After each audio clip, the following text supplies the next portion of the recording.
Do you know that a British worker can work just as hard, just as smart, just as long as an American worker, and still earn dramatically less, not because of effort, but because of how the economic machine around them is built? Picture two factories at dawn, one in Ohio, one in the Midlands.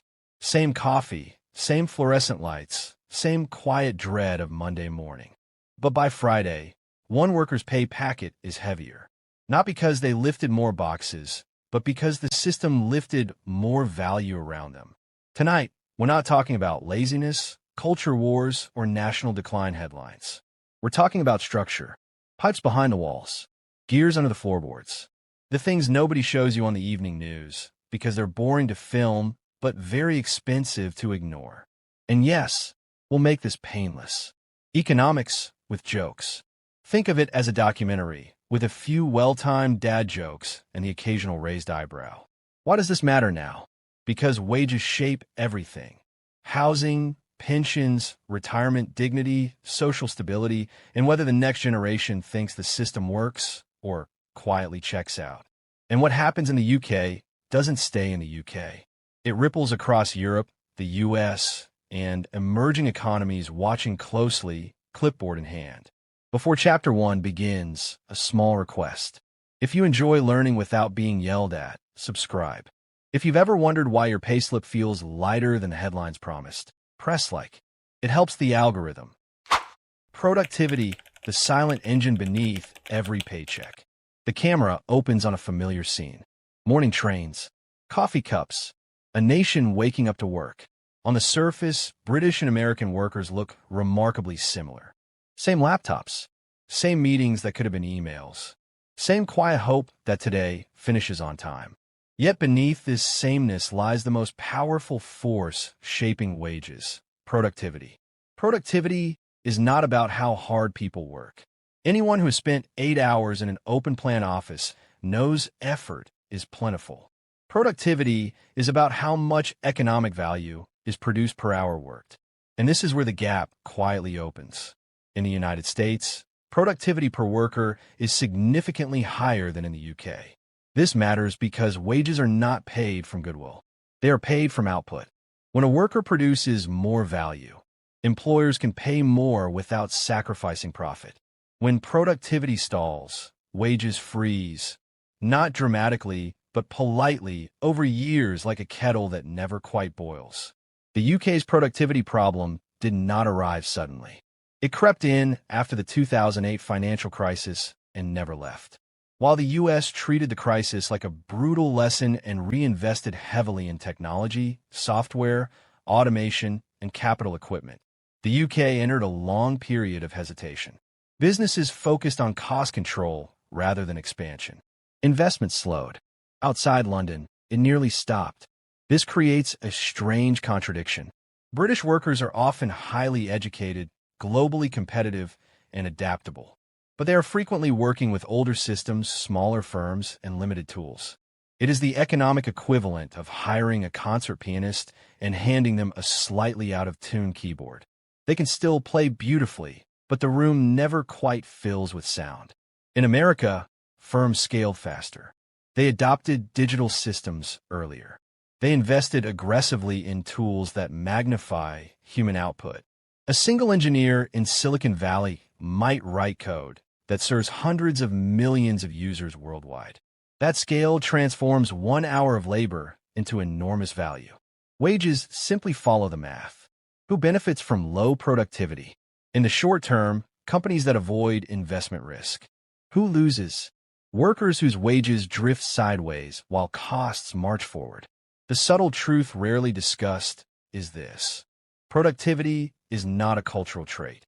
It is a capital decision. It reflects whether an economy chooses machines, systems, and platforms that multiply human effort, or asks humans to quietly compensate for their absence. And once productivity gaps emerge, they compound. Each year of underinvestment becomes the foundation for the next year's wage stagnation. The tension deepens because productivity doesn't exist in isolation. It feeds directly into the kinds of industries and economies. Industry mix. Why some economies print paychecks more easily. Imagine two dinner tables. At one sits an economy dominated by software, energy, aerospace, and advanced manufacturing. At the other sits an economy built on retail, hospitality, care services, and low-margin consumer businesses. Both tables are busy. Both are respectable. But only one consistently serves higher wages. The United States benefits from an industry mix tilted towards sectors that naturally generate high revenue per worker. Big tech alone employs a relatively small share of the workforce, yet produces extraordinary economic output. Add advanced manufacturing, energy, defense, and scalable financial services, and you have industries where high pay is not generosity, it is necessity. The UK's economy tells a different story. It is heavily weighted towards services that are essential, human, and socially valuable, but structurally low-paying. Retail, hospitality, social care, and administrative services dominate employment. These sectors rely on human presence more than technology, and margins are thin. You cannot automate empathy, and you cannot scale a cup of tea the way you scale software. Finance remains a British strength, but it is geographically concentrated. London thrives. Large parts of the country watch from a distance. The benefits do not diffuse evenly. A nation cannot raise average wages if its highest-paying sectors are locked behind postcodes.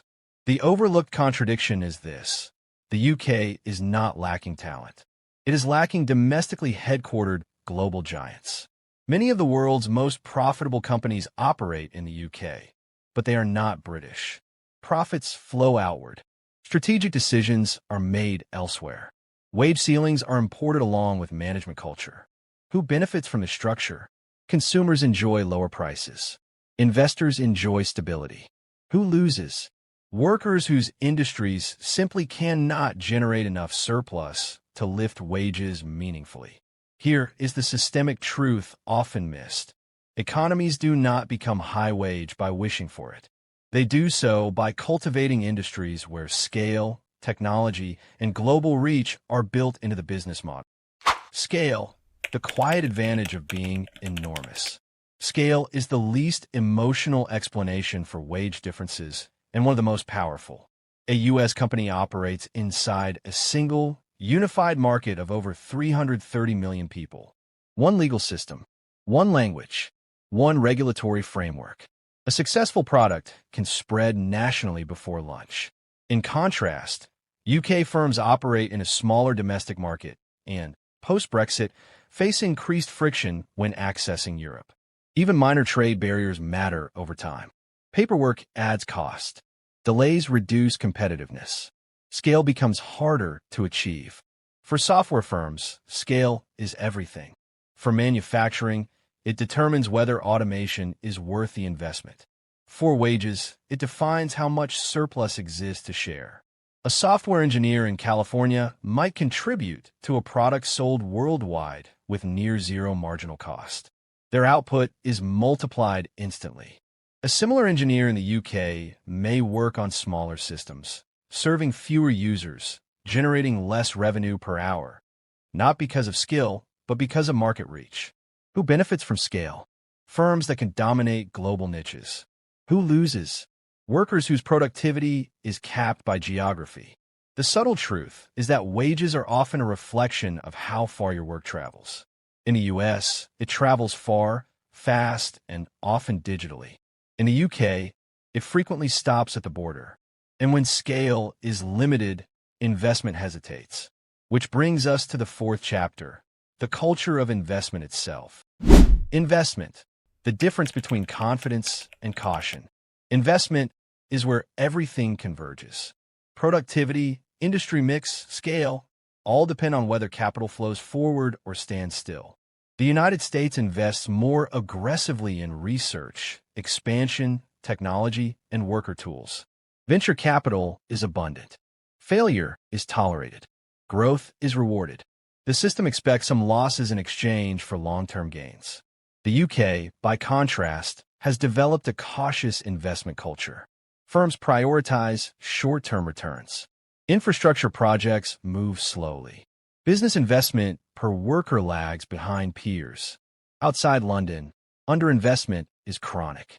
This caution shapes wages quietly but relentlessly.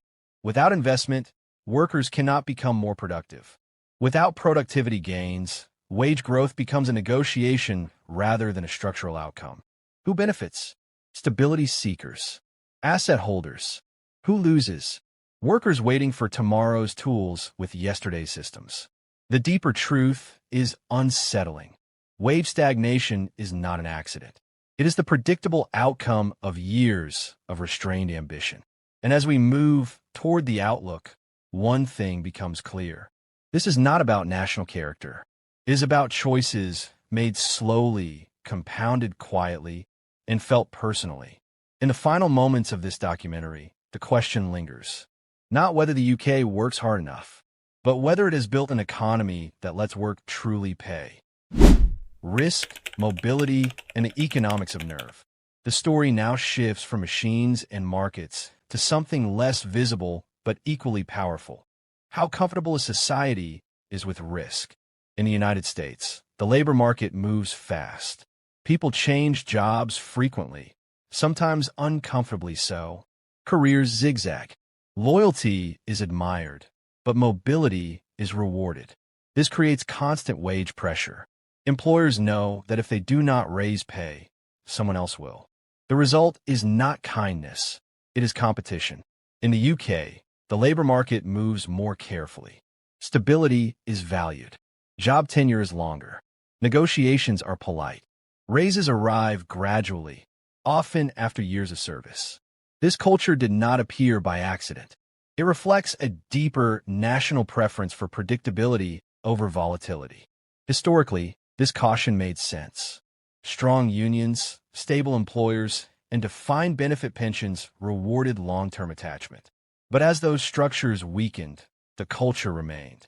The result is a modern labor market with old expectations. Here lies the overlooked contradiction.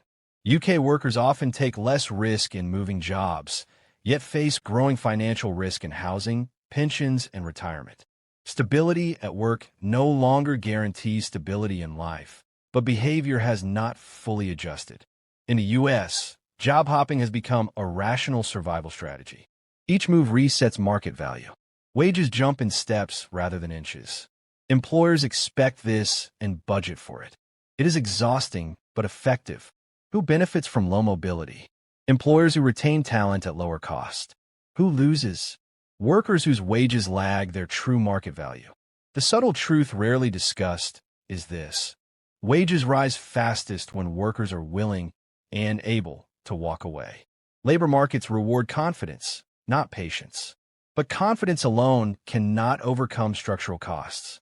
And that brings us to something deceptively mundane, yet economically decisive. Housing, the cost that eats wages without creating value. Housing is where many economic explanations collapse into daily frustration.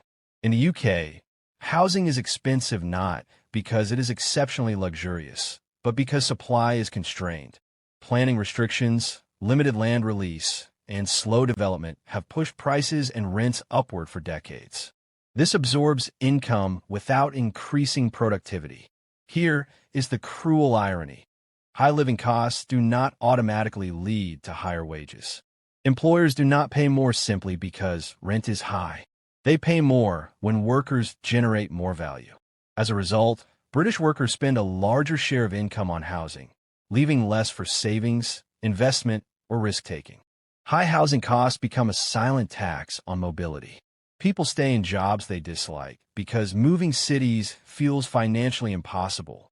In the U.S., housing costs are also high in major cities, but those cities are often hubs of high-paying industries. Expensive housing exists alongside high productivity.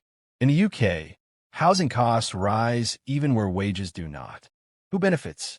Property owners and landholders. Who loses? Renters, young workers, and anyone whose wage growth is quietly eaten by monthly payments. The overlooked truth is that housing inflation creates the illusion of prosperity while draining the productive economy. It shifts wealth without creating new value. And when workers cannot move freely, economies stagnate geographically. which leads us to the long shadow cast by Brexit. Brexit, small frictions, long consequences. Brexit did not collapse the UK economy. That headline was always unrealistic. What it did was subtler and more damaging over time. Trade frictions increased. Paperwork multiplied. Supply chains slowed. Foreign investors paused. Talent inflows declined. None of these effects were dramatic individually. Together, they reduced growth at the margins. Economic growth is sensitive to margins. Even small reductions in trade efficiency compound over years. Lower growth means lower investment. Lower investment means weaker productivity. Weaker productivity means stagnant wages. The overlooked contradiction is this. The costs of Brexit are not easily visible, but they are deeply embedded. They appear in decisions not taken, factories not expanded, and offices quietly opened elsewhere. Who benefits? Firms insulated from trade. Who loses? Exporters, high-skill sectors, and regions dependent on foreign capital. The subtle truth is that economic integration is not about ideology. It is about scale and efficiency. Geography and opportunity. A nation pulled out of shape. In the UK, high-paying jobs are concentrated. London and the South East surge ahead. Large regions lag behind. Talent drains inward. Housing costs rise further. Inequality hardens. In the U.S., high-paying cities exist across multiple states. Tech in California and Texas. Finance in New York and Chicago. Manufacturing in the Midwest. Energy in the South. Opportunity is spread imperfectly but broadly. Who benefits from concentration? Global cities. Asset owners. Who loses? Regions locked out of growth. The systemic truth often ignored is this. National wage growth depends on geographic inclusion. When opportunity clusters too tightly, the average stagnates. As we look ahead, the direction, not prediction, is clear. Without structural changes, wage gaps persist. Not because people fail, but because systems quietly constrain them. The unsettling takeaway is simple. Wages are not a reflection of worth. They are a reflection of structure. And understanding that may be the first step toward changing it. If this helped you see the economy beneath the headlines, consider subscribing. And if you disagree, calmly, intelligently, preferably with tea, leave a comment. The global mirror. What the UK teaches the world about wages. The camera pulls back now, away from Britain's train platforms and office blocks, and tilts outward toward the wider world. Because the UK's wage story is not just a national issue. It is a case study. And around the globe, policymakers, investors, and emerging economies are watching closely, notebooks open, expressions thoughtful. For emerging markets, the UK offers a sobering lesson. Development is not a straight line. High education levels, political stability, and advanced institutions do not guarantee rising wages forever. Growth can stall. Productivity can plateau. And once it does, restarting the engine is far harder than building it the first time. In many global South economies, leaders are often told to follow the services-first model. Skip heavy industry. Leap straight into finance, tourism, and digital work. The UK shows both the promise and the trap of that strategy. Services can create wealth, but only certain kinds scale well enough to lift wages broadly. Retail and hospitality employ millions, but rarely generate surplus. High-end digital services do, but only when backed by investment, technology, and market access. The United States demonstrates another path. It never fully abandoned industrial capacity. Manufacturing evolved instead of disappearing. Energy remained strategic. Defense and aerospace stayed integrated with innovation. The result is an economy with multiple high-productivity pillars. When one sector slows, another compensates. Europe sits somewhere in between. Germany's manufacturing backbone supports strong wages. France leans on state coordination and strategic investment. The UK, by contrast, outsourced much of its industrial depth without replacing it with equally scalable alternatives. The overlooked contradiction here is that Britain is often described as post-industrial, yet it never fully became post-scarcity. Productivity gains did not keep pace with expectations. Wages flattened, and the global reputation of financial sophistication masked a narrowing economic base. Who benefits from this structure globally? International firms that access UK talent at relatively lower cost.